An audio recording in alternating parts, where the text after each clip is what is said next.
Hey everybody, it's Master Galengeist here, bringing you my review for the latest episode of Outcast, Not My Job to Judge.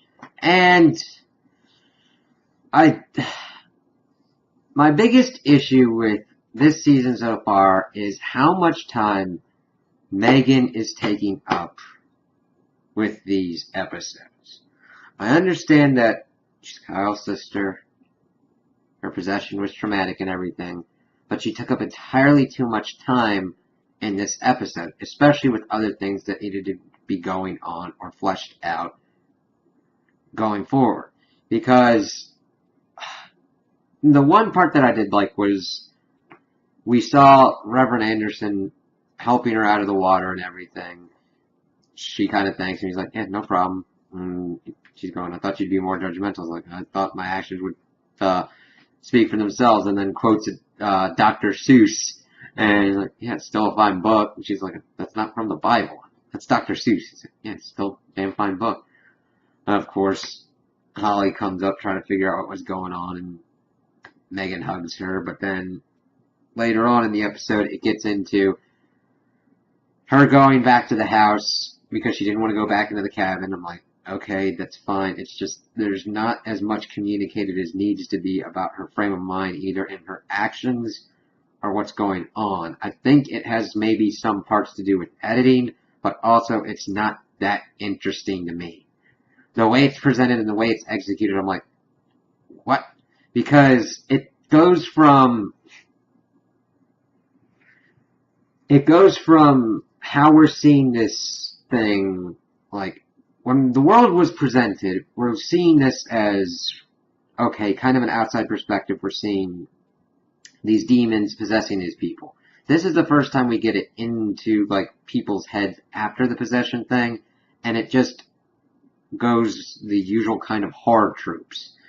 We see that Megan's going in, and she's having visions and hallucinations and everything, especially, like, when she was trying to drown herself.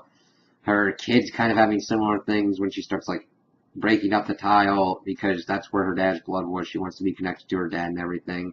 And she freaking not hates her mom, but knows that her mom did it and doesn't know how to feel about that.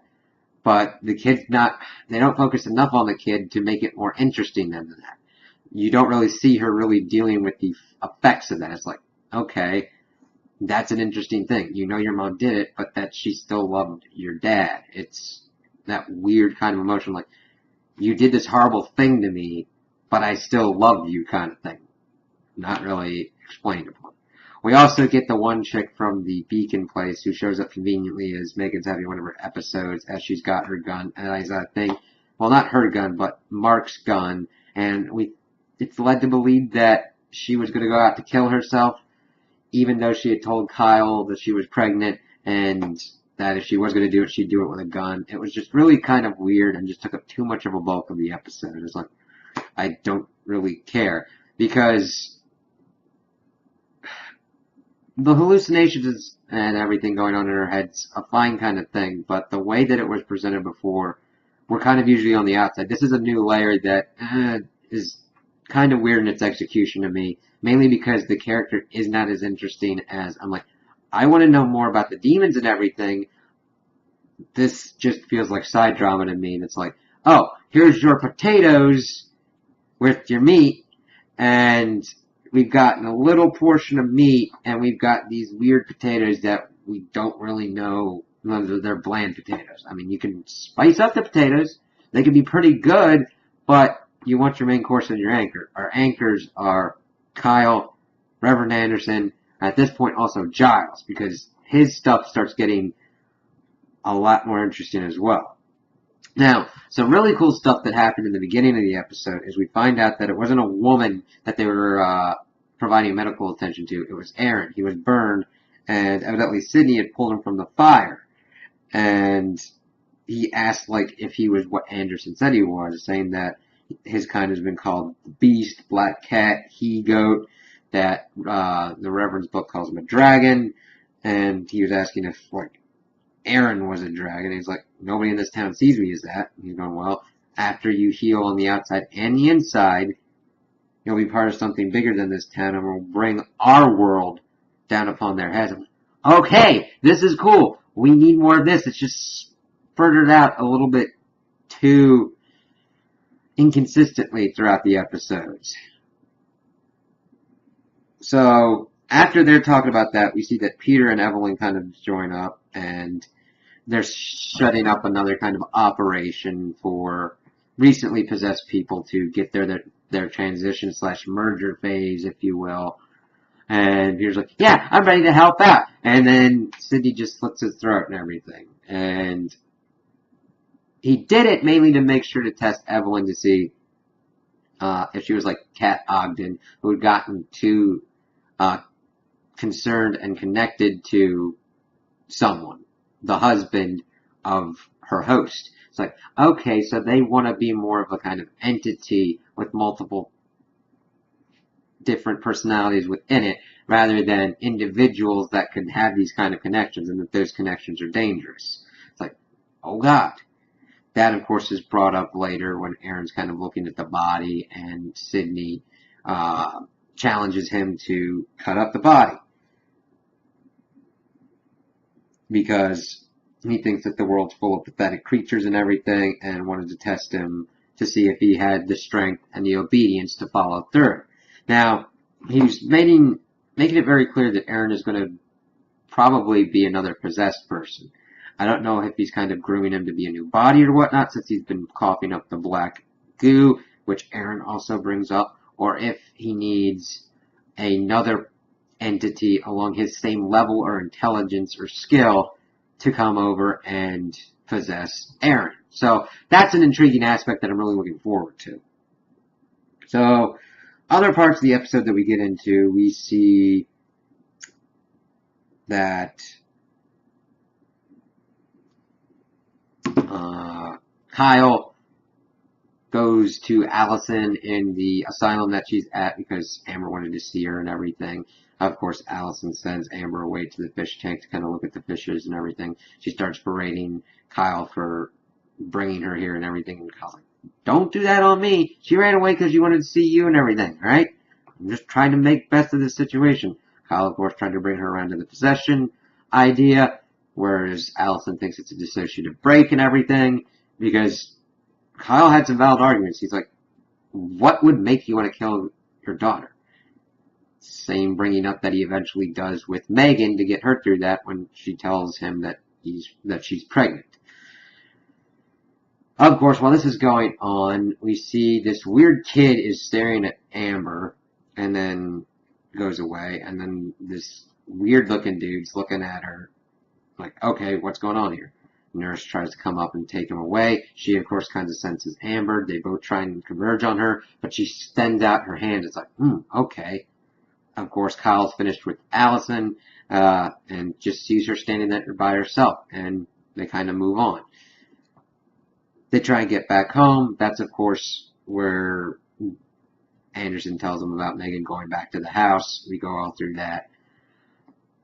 We also see that Giles is talking with his wife, and they're just talking about, like, expounding about Kyle and how he's more still a boy than a man, and that he's not the chief of police. So, even though Giles is not happy about the lack of aggressiveness that Kyle has for this war that's going on, he might have to make some moves that are different. We also see, I believe it was Evelyn being kidnapped by someone as she has come home. It's like, okay, that's really weird. We also then get back to the Kirby guy who was the one that was staring at Amber, and he sets off Allison remembering kind of things that was going on when she was possessed, saying things like that he could see through her eyes and everything. So evidently these entities, these demons, have a kind of, I don't believe it's a complete hive consciousness, but at least a connection with each one that they can see through and understand and gather information. This, of course, freaks Allison out as she runs away. It's like, okay, let's see how that goes on, and if what they're trying to do with her. We see that Reverend Anderson and Kyle are trying to get more information on Sidney. Go back to Joshua's place, and find this one random chick. Like, this dude came and like took them and everything. I was like, okay, that's kind of weird.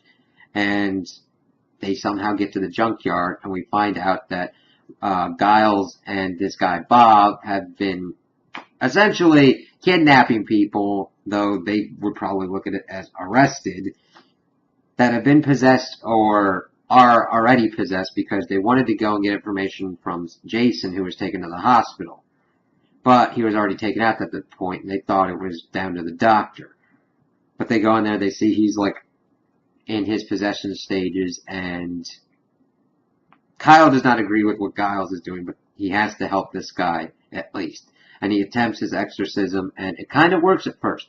But then it enters into a new kind of realm as the entity is not as willing to go as the other ones and tries to get back into Jason's body. Everybody pretty much has to plug up any wounds or whatnot that he's got to stop the entity from getting back in, which I thought was an interesting kind of concept. It's just, since this is the first time it was happening, I was like, okay, that's a different kind of take. Like it, have to see what's going on. And of course, he tells the other people that were possessed to relay this and everything to Sydney. It's like, okay. And we get to the end of the episode, and we find out that Bob has buried, he was the one that took the dead body from the morgue, the woman from under Sydney's trailer. This was evidently a Sydney-like demon from 30 years ago, and that Bob and his partner, Kyle's old man, had fought and defeated the same kind of thing 30 years previously. It's like, okay, that's interesting because we have not had much information on Kyle's father up until this point. Only that his mother had been possessed and that kind of craziness that resulted from that. So that's a nice layer that was added to this episode. However, it was almost too few and far between these bits, whereas the bulk of the episode's portions were more focused on Megan, which was like very confusing to me. And it was very strange how certain editing choices were made of where placements were going, of like what happened with Evelyn being kidnapped, and of course Patricia confronting Giles about Reverend Anderson being let out, her thinking that he's not doing enough, and that, I don't know, since Reverend Anderson was his friend, he was just letting him off with nothing. Of course, Giles had brought up to her that maybe Aaron had just finally run away. So, it just felt like a very uneven one, and very kind of uninteresting to me, because I'm not that interested in Megan. I'm interested around the other stuff that's going around the series, the actual anchor, the whole possessions, and the war that's going to be going on for that. It's like, that's what I'm here for.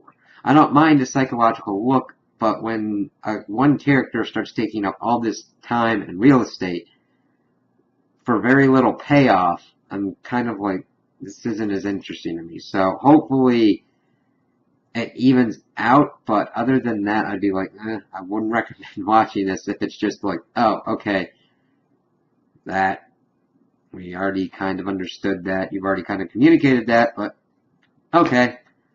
So those are my opinions on the episode. Tell me what you guys think in the comments below. If you liked it, if you didn't like it, if you agree with me, if you disagree with me. Also like and subscribe, and I hope you have a good day.